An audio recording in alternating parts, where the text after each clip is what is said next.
Pinag-aaralan naman ng Philippine National Police ang paglalagay ng bus marshal sa public utility buses, lalo na sa mga malalayo ang biyahe.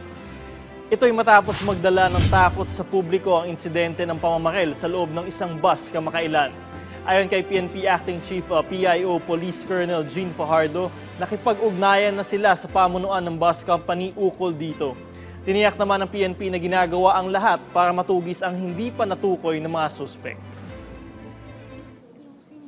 Makikipag-ugnayan po tayo unang-una doon sa ating mga management po ng mga buses dahil we also have to take their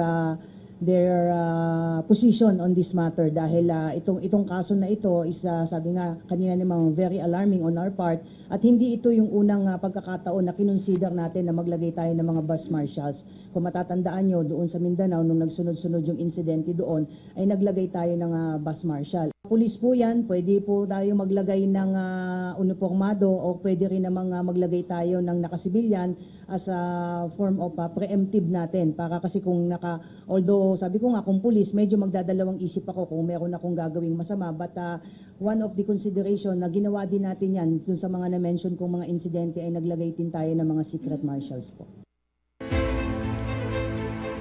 13-month pay para sa mga SSS pensioners at ang mataas na complaint resolution rate ng Social Security System. Ating pag-uusapan kasama si SSS Deputy Spokesperson, Attorney Marisa Mapalo. Attorney Mapalo, magandang tanghali po at welcome sa Bagong Pilipinas ngayon. Hi, mabuting araw, Panyero, Danny, and mabuting araw, Miss Nina. Attorney, kailan na po matatanggap ng mga SSS pensioners ang kanilang 13th month pay? At per batch po ba ito ang pamamahagi po nito?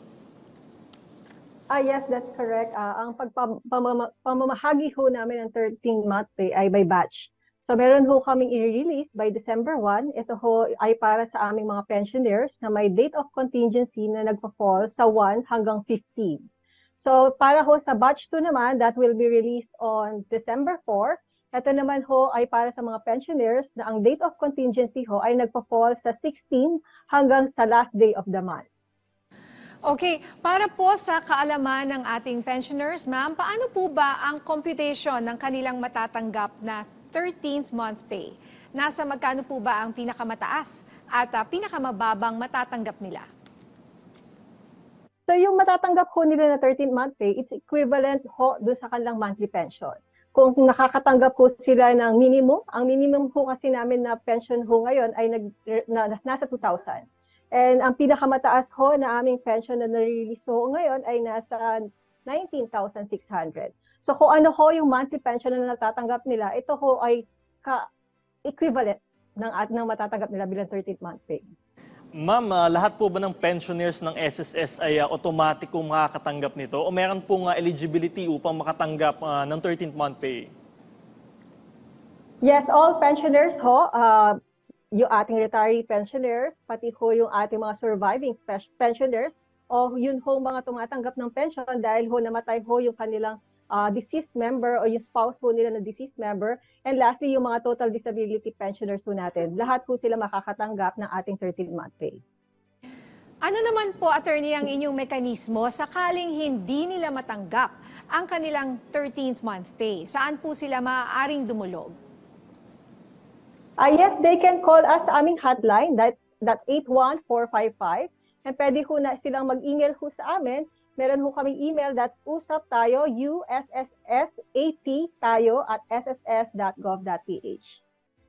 Ma'am, sa ibang usapin naman po, kamakailan lang ay nakatanggap ang SSS ng recognition mula sa Civil Service Commission para sa epektibong pagtugon sa mga reklamo at concerns ng inyong mga miyembro. Ano po ang detalye nito? Yes, that's correct. Lahat ho kasi na natatanggap po namin, even those endorsed by our other government agencies such as Civil Service ho, pinaprioritize ho namin yan sa pagre-resolva. So maraming salamat ho sa recognition na natanggap namin mula sa Civil Service, ang aming partner ho sa pagbibigay ng serbisyo sa ating mamamayan. Ano po ba ang kadalasang reklamo or inquiries na inyong natatanggap mula po sa SSS members at gaano po ba kabilis na bibigyan ng solusyon ang mga ito? Well, it's usually, hindi ko kasi sila halos complaint. It's usually follow-ups ng kanilang mga transaction or mga final na mga benefits ho sa amin. And once ho natanggap ho namin yan, we will act on it within 24 hours. Yun ho yung binibigay namin na time frame sa pag-act ho ng mga natatanggap ho namin. Pero ho, kung kailangan ho yan ng technical na pamamaraan, bibigyan ho natin siya ng 7 to 2 hours to act on that matter po. Ma'am, upang mapabilis naman po ang aksyon, no? Ano po ang mga pagbabago at takbang na ginawa ng SSS upang mapabilis na matugunan ang mga complaints ng inyong mga miyembro? Well, meron po kaming ginawa na designated na department ho dito na uma-action ho sa mga natatanggap ho namin na mga reklamo para ho kaagad-agad ho nila matugunan yung mga natatanggap namin. So, systematic na ho yan para ho pagtanggap ho namin nun, i-endorse ho namin sa mga concerned units at meron din ho kaming time frame na binibigay sa kanila para ho maibato na ho namin pabalik dun sa mga concerns ho na natanggap namin para masagot ho namin on time yung kanilang mga dinudulog sa amin.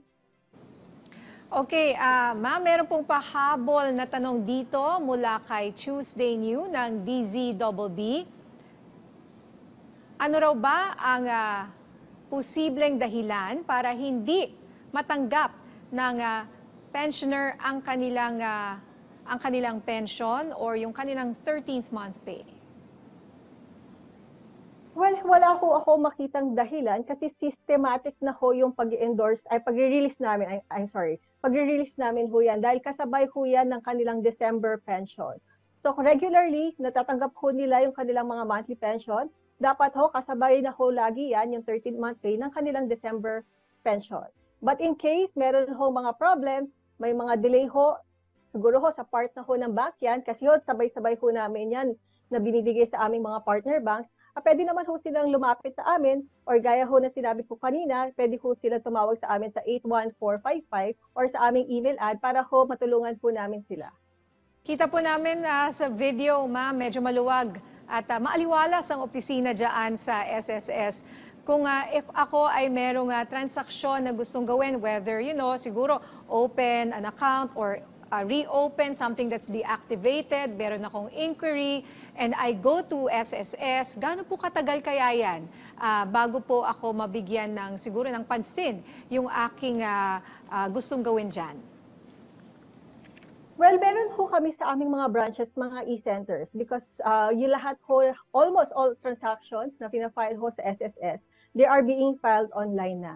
So meron ho kaming nilagay na mga e-centers sa aming mga branches para ho matulungan ho natin yung mga hirap ho meron ho mga hindi masyadong maalam sa technology, tutulungan ho namin sila, pupunta lang ho sila sa aming mga branches at meron ho kaming mga designated personnel sa aming mga e-centers na tutulong ho sa kanila para ma-file ho yung mga transactions nila online. Attorney, mensahe nyo na lang po sa lahat ng mga SSS members na nakatutok sa ating programa ngayon. Ayun, sana ho, lahat po ng ating mga members, meron na ho silang registered na ho sila sa ating My.SSS account. Gaya ho na nasabi ko kanina, lahat ho ng transactions po namin ay naipafile na ho yan sa ating mga My.SSS. So hopefully ho, all our members are all registered na ho sa kanilang My.SSS. Kung hindi pa ho, they need to register na para ho mas madali na ho yung pagtatransact na sa SSS. Maraming salamat po sa inyong oras, Attorney Marisa Mapalo, Deputy Spokesperson ng Social Security System.